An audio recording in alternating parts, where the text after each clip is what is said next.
एक समय की बात है, एक छोटे से गांव में एक अमीर व्यापारी रहता था। उनका नाम था मोहन। मोहन की एक संपत्ति थी, एक बड़ा सा बाग, जिसमें तरह तरह के फल और फूल खिलते थे। उनके पास एक बहुत ही बुद्धिमान नौकर था, जिसका नाम था नीरज। नीरज न केवल कुशल था, बल्कि अपनी बुद्धिमानी के लिए भी प्रसिद्ध था।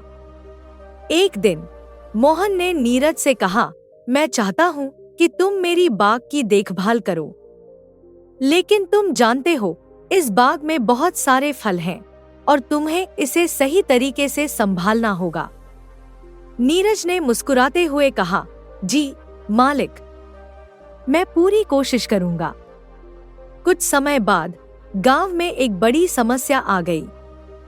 आसपास के गांवों में सूखा पड़ गया था और लोग फलों और सब्जियों के लिए तरसने लगे थे।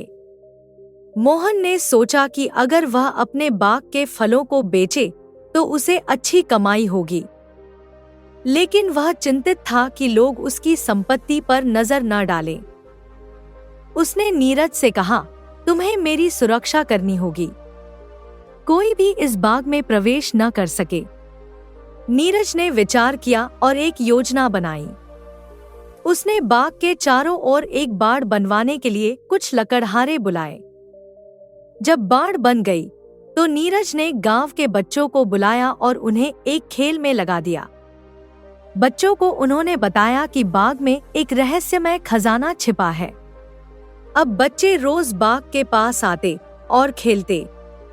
लोग यह सोचने लगे कि बाग में कुछ खास है, जिससे सभी बच्चे आकर्षित होते हैं। इस तरह नीरज ने बाग की सुरक्षा की।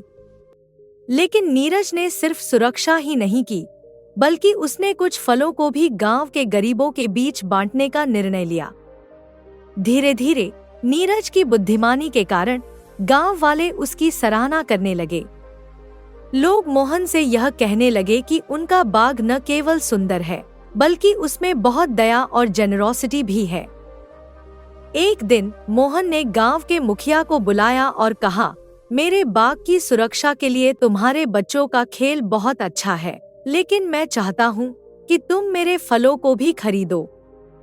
मुखिया ने मुस्कुराते हुए कहा, यहाँ तो सभी जानते हैं कि तुम कितने दयालु हो, तुम अपने फलों को हमें मुफ्त में दे सकते हो।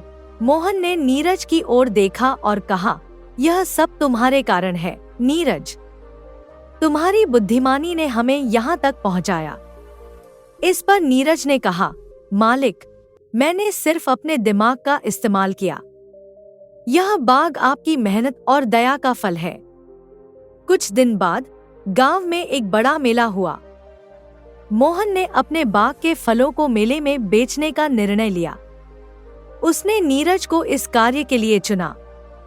नीरज ने मेले में जाकर फलों को अच्छे दामों पर बेचा और गांव के लोगों को बताया कि यह फल उसी बाग के हैं जहां उन्होंने खेला था। मेले में नीरज ने सभी को समझाया कि असली धन केवल संपत्ति में नहीं, बल्कि दया और सहयोग में है। इस तरह नीरज की बुद्धिमानी ने न केवल मोहन के व्यापार को बढ़ाया, बल्कि पूरे गांव में एकता और सहयोग की भावना को भी प्रोत्साहित किया। इस कहानी से हमें यह सीखने को मिलता है कि बुद्धिमानी और दया का महत्व हमेशा बना रहता है और एक व्यक्ति की सोच से पूरे समाज का लाभ हो सकता है।